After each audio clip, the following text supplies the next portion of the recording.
Fenomena drama pendek asal China atau yang populer disebut Dracin kini melanda Asia Tenggara termasuk Indonesia. Tidak lagi sekedar tren hiburan digital, Dracin berkembang menjadi industri bernilai miliaran dolar yang secara agresif menata ulang peta persaingan platform video on demand.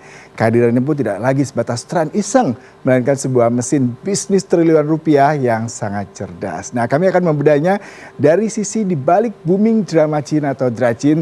Kita lihat sebenarnya cuannya seperti apa ya ini. Ini kalau kita bicara mengenai drama Cina, mungkin kameramen saya jangan-jangan juga CEO yang lagi menyamar. Nah, biasanya adalah topik-topik seperti itu yang ringan, yang menarik, yang banyak plot twist bisa menjadi hal yang menarik buat kita untuk tune in atau nonton. Nah, bentuknya adalah drama mikro dari Tiongkok ini dikenal dengan istilah Duanju.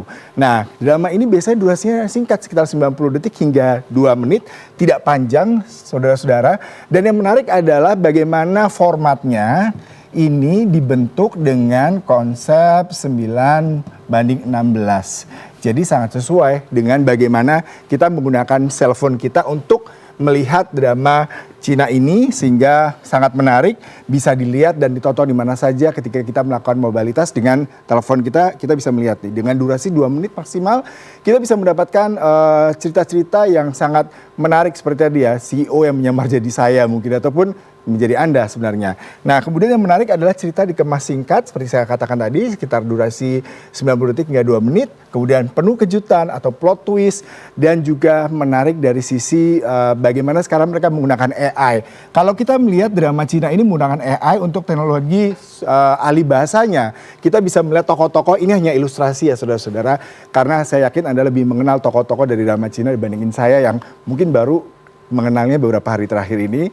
Tetapi cerita penuh kejutan, cerita yang penuh dengan plot twist itu membuat daya tarik tersendiri dari drama Cina, di mana kalau kita melihat ini awal muasal di era pandemi COVID di 2020-2021, tetapi berkembang cukup pesat ke semua negara, salah satunya ke Indonesia. Nanti kita akan bahas seperti apa sih pertumbuhan nilai nominal dari drama Cina ini ya. Kemudian kalau kita lihat nih, nilai ekonomi, tadi seperti di awal seperti saya katakan itu nilai transaksinya dari sumber China Casting Service Association, nilai pasarnya ini 50 miliar yuan atau 6,9 miliar setara dengan 110 triliun rupiah.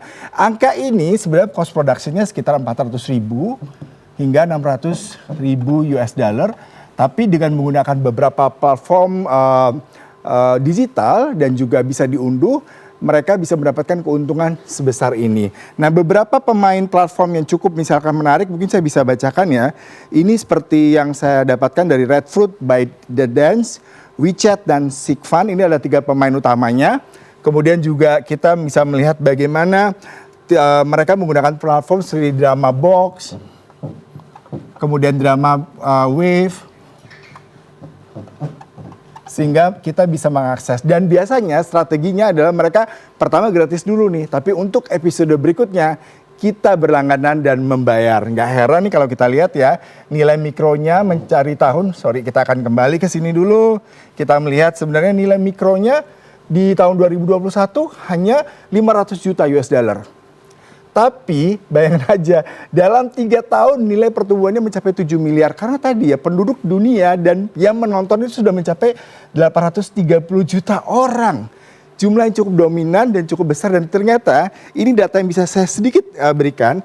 Indonesia kalau kita lihat ya, di Indonesia ini penontonnya sendiri menyumbang sekitar 1,09 triliun rupiah di tahun 2025 dari penonton drama Cina, dan mana pendapatannya di Cina sendiri melebihi 9,4 miliar US dollar. Jumlah yang cukup besar dan sangat fantastis kalau kita lihat seperti apa. Nah, ini penonton-penontonnya ya. Kita lihat Indonesia, tadi penduduk Indonesia 220 juta lebih, yang nonton di 2025 ini sekitar 1,09 triliun.